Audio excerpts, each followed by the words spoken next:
So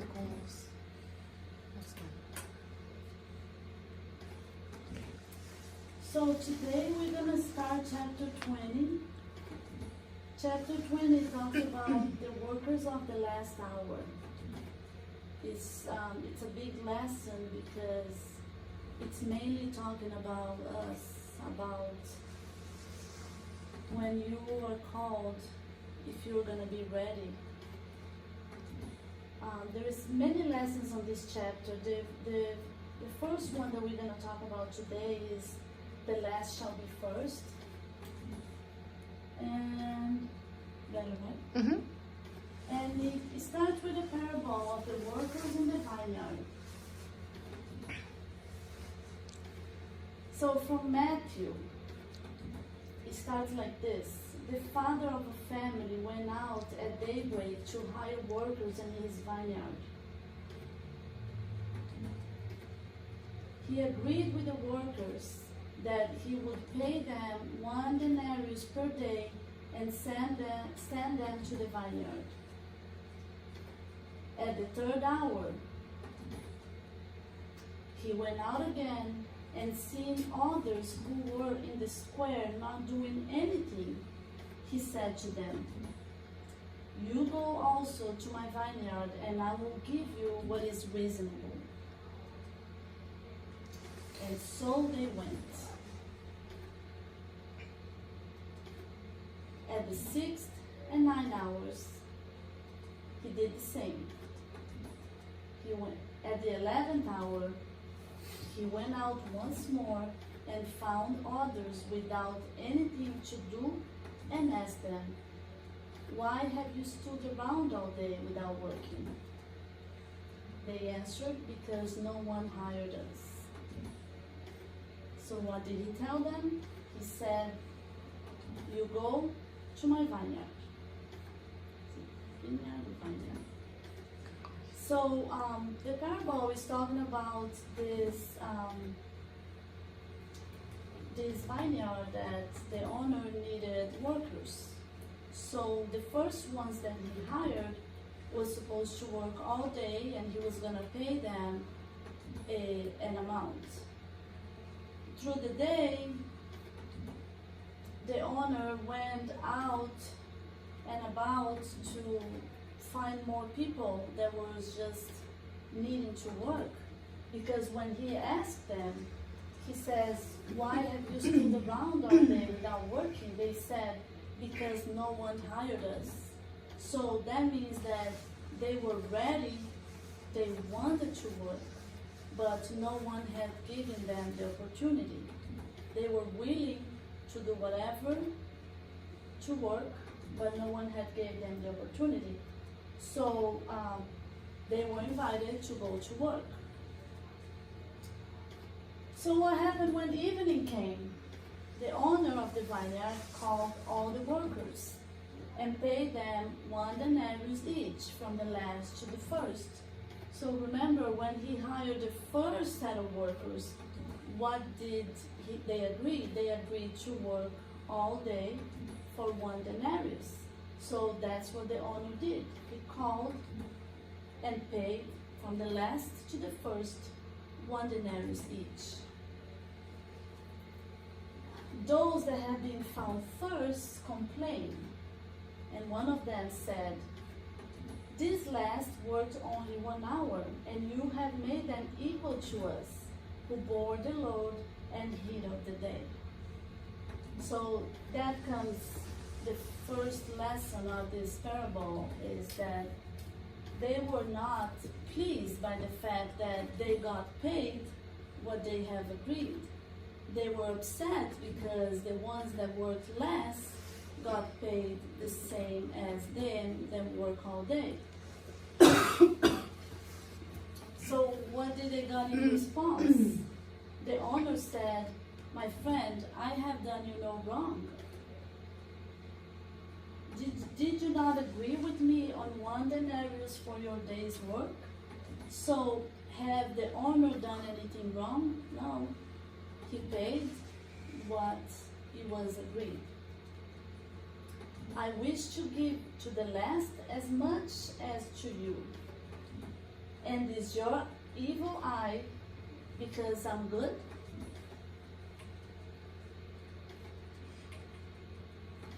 So what's Jesus' conclusion on this?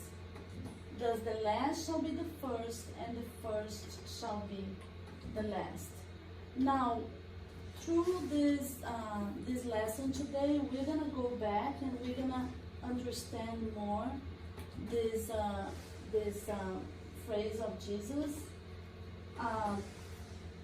Mainly, what Jesus is talking about is that, remember, back then, it was necessary for Jesus to give examples with their daily examples. We're talking about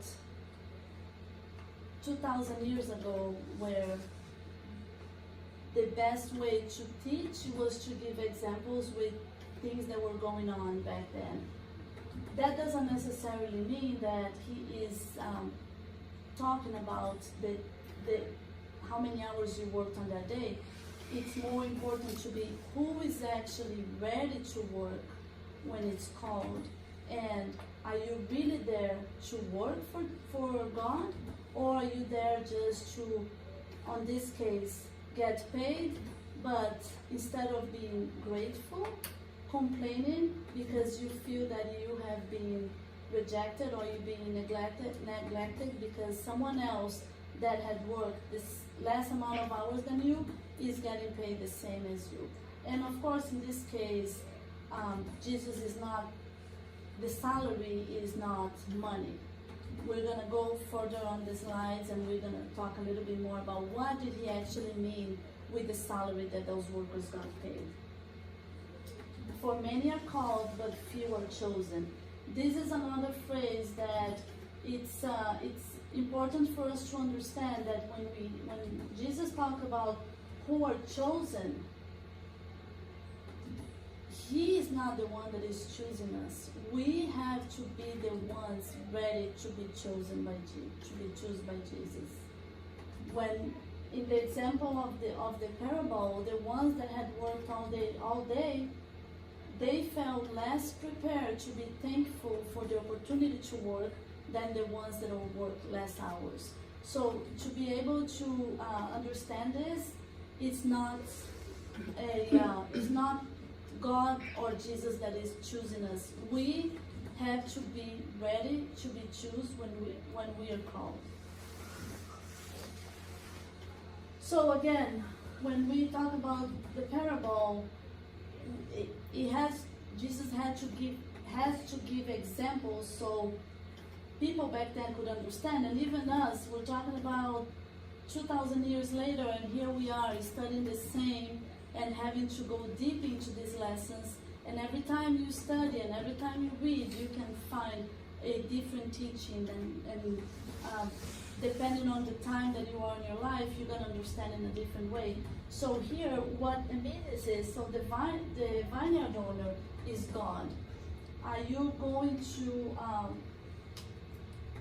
to disagree with if you disagree with the vineyard's owner, you're disagreeing with God. We need to, as Christians, we need to accept that God's decisions cannot be contested. In this case, the vineyard owner, he made his decisions to pay everyone the same, the ones that work less and the ones that work more. And what is the vineyard? The vineyard is the universe. And the workers is the humanity, all of us. That's the meaning of the workers. And the hours is the reincarnations. We truly believe that the reincarnation is the only way to repay your debts, to come back and to continue the work that you have not been able to continue in your past life. So the hours, we are the workers of the last hours. We are here now continuing what we have promised to be done in past reincarnations, and we are still learning. We as eternal souls, we know that this body is just one more step towards our spiritual future life. So the hours of work is the reincarnations that we have accepted to come back and to work again and to work again. So why do all receive the same salary? Divine Yardonu did not consider the time spent working, but the quality of the work done. The ones that were called the last, they were ready to work as the first ones that he called. So that doesn't necessarily mean that because they worked last, their work was done better or not. And the ones that arrived last demonstrated goodwill and care, effort and discipline, productivity. Now, who does not deserve the salary? Those who are not ready to serve. Again, this is just a figure. It's an example, please. If you're laying on the park like this, it's okay. This is just a way for us to understand that those who were called but didn't work due to laziness and lack of work do not deserve the salary. And the consequence, we'll have to wait and restart. Definitely we'll have to work more hours, more reincarnations. And who has the right to be paid? The one who's ready to serve his master, the one who's called and accepts the invitation. So again, this goes back to who are the chosen ones, the ones that are called and accepts the invitation. The ones that are called are the invited ones, but the chosen ones are the ones that accept the invitation. The one who does the work. The worker of the last hour has the right to receive the salary, but it's necessary that his goodwill had kept him at the Lord's disposition, that his delay is not the fruit of his laziness. So when we talk about the workers for the last, workers of the first hour, the greatest examples are the prophets, Moses, that 3,000 years before Christ received the first Messianic message. The apostles and the martyrs, that they all sacrificed and they never ever lost their faith. They were condemned, they were crucified, they had all the reasons to lose their faith, but they never did.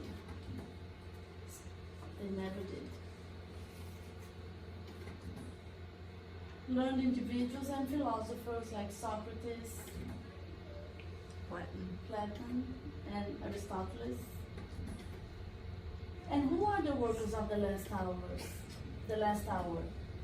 So when we say the good spirits, we are not just talking about ourselves, spiritists. We're talking about the good Christians.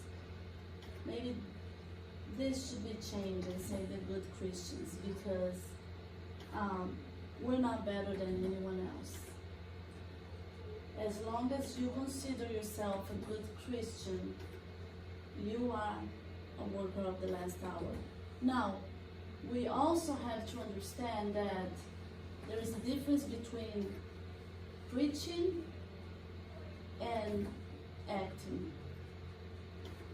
The good Christian is not the one that just stands up here and tells you all the things that you should do, talks about the gospel, but outside of the spiritual center outside of the church, the acts are not the same.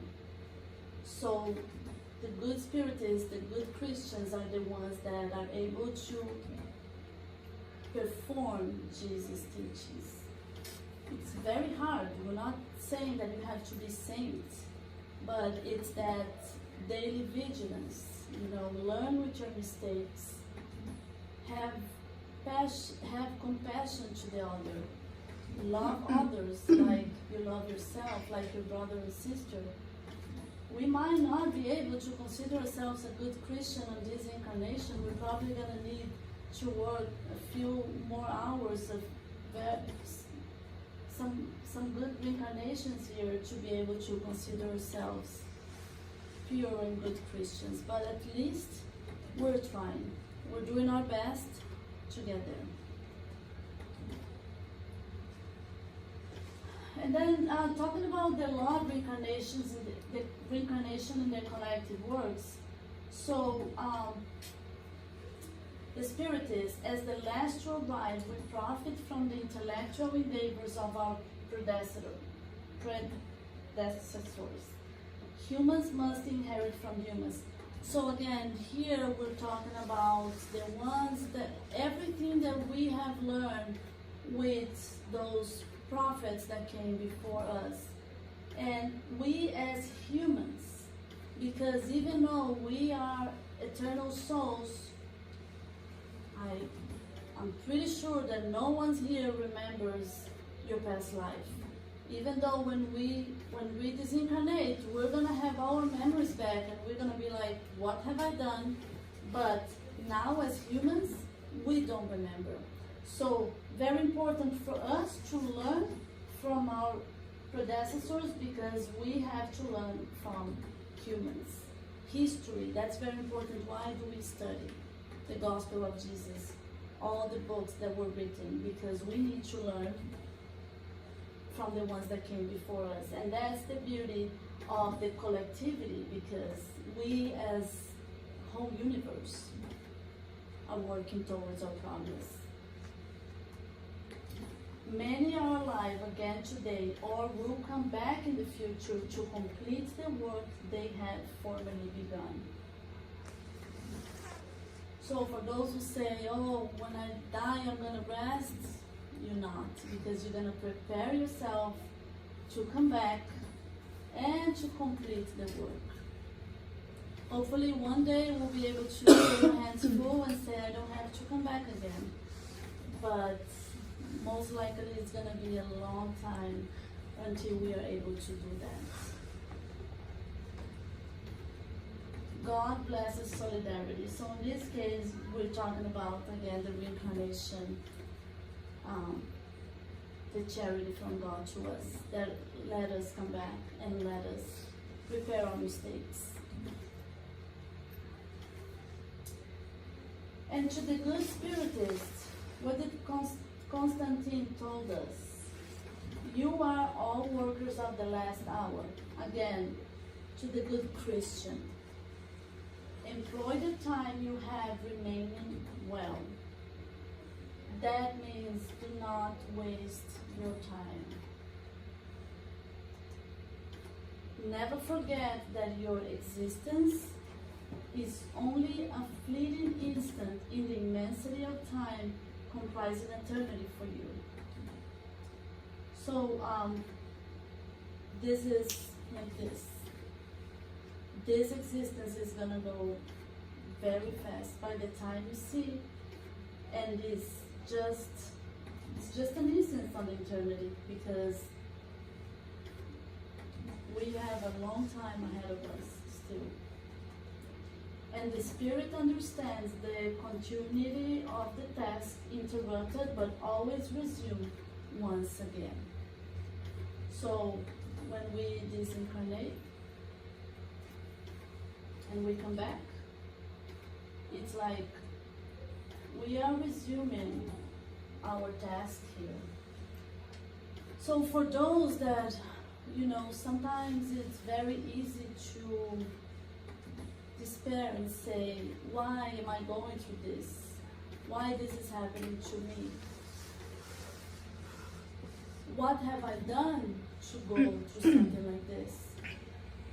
Blessed are those that can learn with the difficulties that come through you. Because that means that you don't have to come back and go through the same thing again. Just giving an example, somebody that comes back and have a very, very hard addiction to alcohol.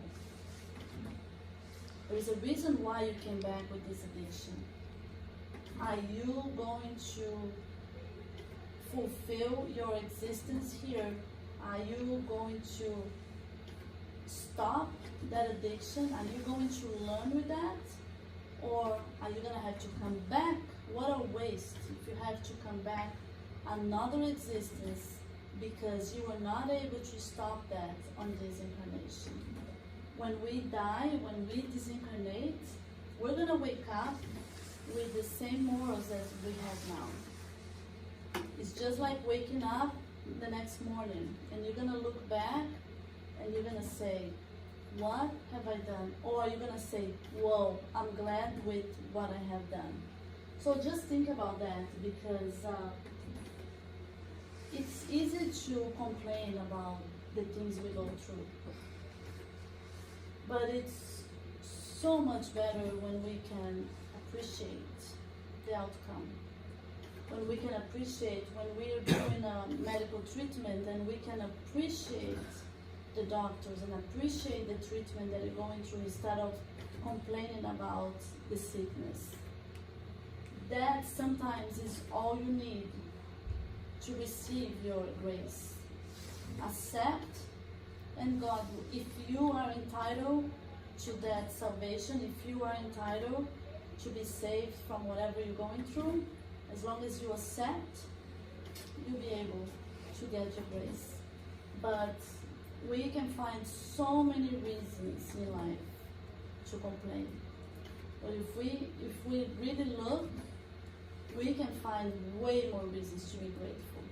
But sometimes it's just this, what side of the road do you choose? Are you gonna be the one that is always complaining, or are you gonna be the ones looking at the good side and trying to accept whatever you're going through? That's very hard to read, right? Yeah.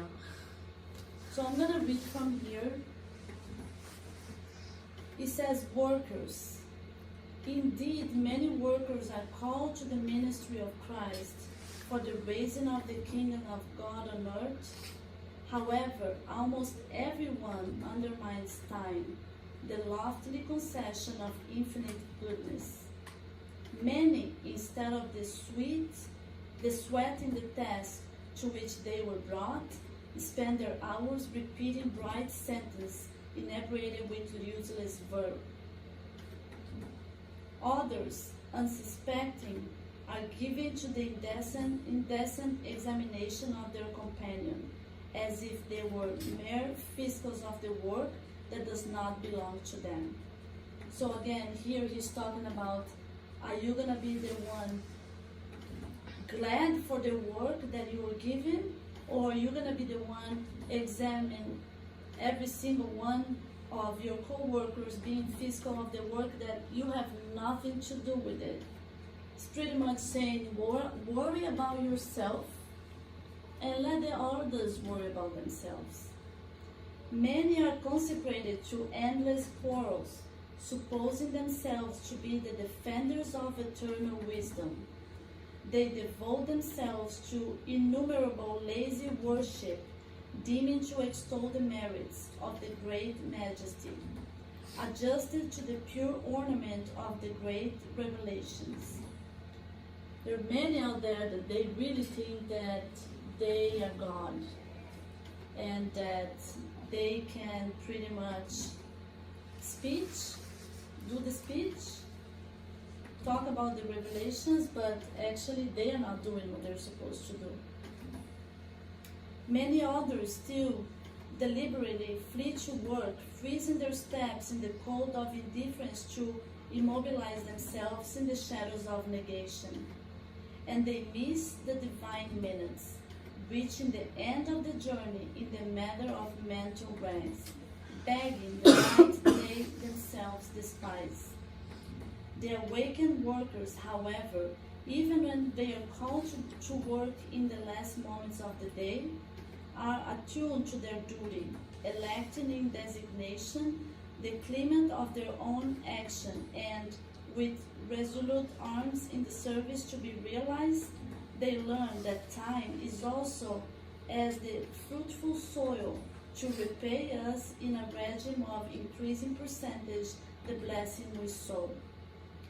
Therefore, for the agreed upon, for the responsibility that assists us, let us know how to build with Jesus the progress and security, joy, and tranquility of others, in the certainty that only in this way, building up for the good of those around us, is that in fact we can get from life the construction of your own good. So basically this is saying, what are you going to take from this life? Again, are you going to be the one complaining? Are you going to be the one looking at everyone's work? Or are you going to be glad and just worry about your own progress? That doesn't mean we can help others, but unfortunately there is a lot of people out there that their biggest accomplishment is when they can be talking about someone else, when they can criticize. Instead of criticizing, help. Be grateful for what you have and be able to help others. Don't criticize, because the only one that could did not, which was Jesus. Even at the end he said, God, my Father, forgive them because they don't know what they're doing. So if he has not done that, what are we to talk about other people and to worry about others? Let's worry about ourselves. Let's worry about our progress. This way, when we get there, we can look back and we can say, wow, I'm actually glad for what I did. Right? Thank you. You can stop the recording now.